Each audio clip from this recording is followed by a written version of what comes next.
For the weekend, an American Sikh doctor, Prabhjot Singh, was the target of a hate crime in the heart of New York City. Brutally beaten by a gang of 15 people, Singh suffered multiple injuries, but he did survive. He now wants his own horrific nightmare to carry a larger message of what it really means to be a minority in America.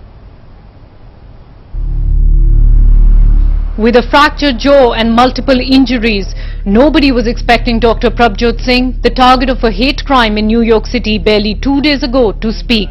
But he did, about hope, faith and what it really means to be an American.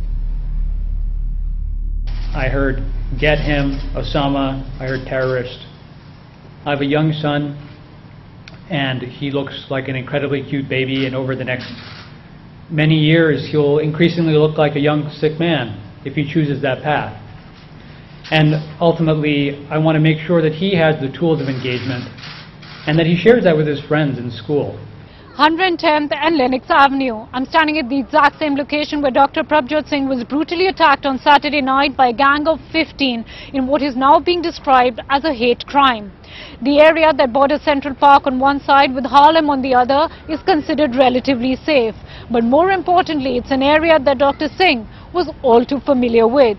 He lived close by, in fact had dropped off his wife and one-year-old son before taking that evening walk, and works close by at the prestigious Mount Sinai Hospital, where he's a resident physician, and at Columbia University, both which are short distances away from the spot where I'm standing.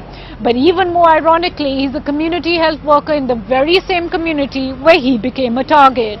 Now, while attacks against Sikhs have been on the rise since 9/11, in fact, a recent study engineered by Stanford says that over 70% of Americans still associate the turban to be a symbol of terrorism. It is very uncommon that an attack of such a vicious nature would take place in the heart of Manhattan, a place that prides itself to be a global cultural melting pot. So at 8:15 p.m. on a Saturday night, you would say it's perfectly safe to walk on 110th and Lenox? It's very, very, very safe. It's safe. Are you shocked when you hear that a gang of 15 beat up a Sikh person? I'm very shocked. I can't believe that it can happen in this area at all. Knowing that it was very close to his home, he was just with his wife and son before he was attacked, really caused concern in my mind about what happened to him and what could happen to any of us here.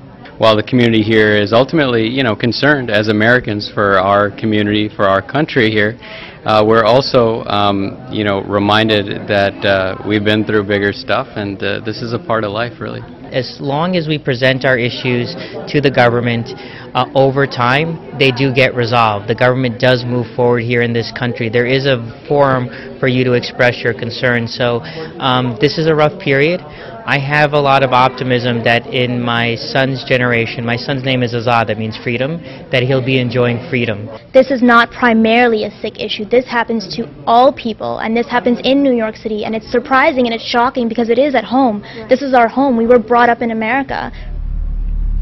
The United States is home to 700,000 Sikhs, and since 9/11 has seen more than 700 attacks or bias-related incidents against Sikhs.